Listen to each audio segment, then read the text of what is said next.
اعوذ باللہ من الشیطان الرجیم بسم اللہ الرحمن الرحیم ومنہم من عاہد اللہ۔ اب یہ وہ 3 آیتیں آ گئی ہیں جو میری تقریروں میں بہت مرتبہ آئی ہیں۔ ہم مسلمانان پاکستان کے لیے خاص لمحہ فکریہ ہیں۔ مدینہ کے منافقین کی ایک خاص قسم کا تذکرہ ہو رہا ہے۔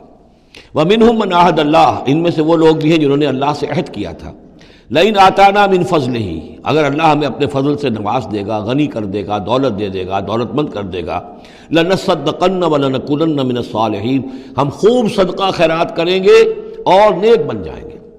فلما آتاہم من فضلہ، جب اللہ نے انہیں نواز دیا اپنے فضل سے، غنی کر دیا، بخلوا بہ، اب اس دولت کے ساتھ بخل کیا، وتولوا وہم موردون، اور پیٹھ موڑ لی اور اعراض کیا، فعاقبہم نفاقا فی قلوبہم، تو اللہ نے سزا کے طور پر ڈال دیا ان کے دلوں میں نفاق۔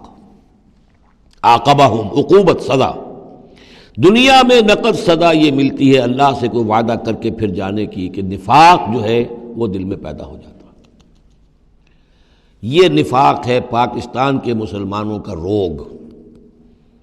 پاکستان بنایا تھا، پاکستان کا مطلب کیا؟ لا الہ الا اللہ۔ ہندوستان کے مسلمان نے ووٹ دے کر اپنا فرض کفایہ ادا کر دیا کہ جاؤ بھائی، تم جو ہم پہ گزرے گی سو گزرے گی، تم جاؤ اور اسلام قائم کرو۔ ہم نے کیا کیا ہے؟ 50 برس سے زائد ہو گئے، کیا کیا ہے؟ اسلام کہاں ہے؟ یہ بے وفائی، یہ بد عہدی، اس کا نتیجہ کیا ہے؟ 3 نفاق ہیں جو اس قوم کے اوپر مسلط ہو گئے۔ نفاق باہمی، اب وہ قوم نہیں رہی، قومیتوں میں تحلیل ہو چکی ہے، اب عصبیتیں ہیں، صوبائیت ہے، لسانیت ہے، اور نہ معلوم کیا کچھ ہے، فرقہ واریت ہے۔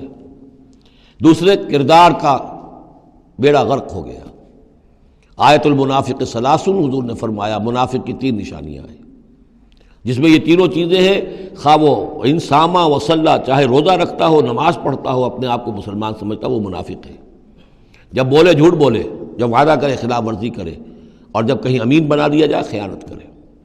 وہ دیکھ لیجئے اپنی قوم کو، جو جتنا بڑا ہے الا ماشاء اللہ، ایکسیپشنز پروو دی رول، قانون یہی ہے، جو جتنا بڑا اتنا ہی جھوٹا، اتنا ہی خائن، اور اتنا ہی وعدہ خلاف۔ اور تیسرا اور میرے نزدیک سب سے بڑا نفاق جو ہے وہ ہمارے دستور میں ہے۔ The most sacred document of a state is the constitution۔ اور منافقت کا پلندہ ہے کہ ایک ہاتھ سے اسلام داخل کرتے ہیں، دوسرے سے نکال دیتے ہیں۔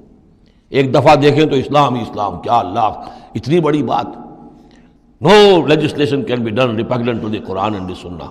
اتنی بڑی بات، یہ تو معلوم ہوتا ہے کہ سورہ الحجرات کی پہلی آیت کا ترجمہ کر کے دستور میں لکھ دیا، لیکن اس کے ساتھ ہی اس کے اوپر کوئی اس پہ عمل کرنا ضروری نہیں ہے، وہ لکھی رہے گی بس۔ اور ہم نے ایک آئیڈیالوجی کونسل بنا دی ہے، وہ اس کے مطابق سفارشات پیش کرتی رہے گی، اور ہر سال اس کی رپورٹ پیش ہو جایا کرے گی، خلاص۔ کوئی اس میں سینکشن نہیں، کوئی اس کے نافذ کرنے کی کوئی ذمہ داری نہیں، کوئی پابندی نہیں۔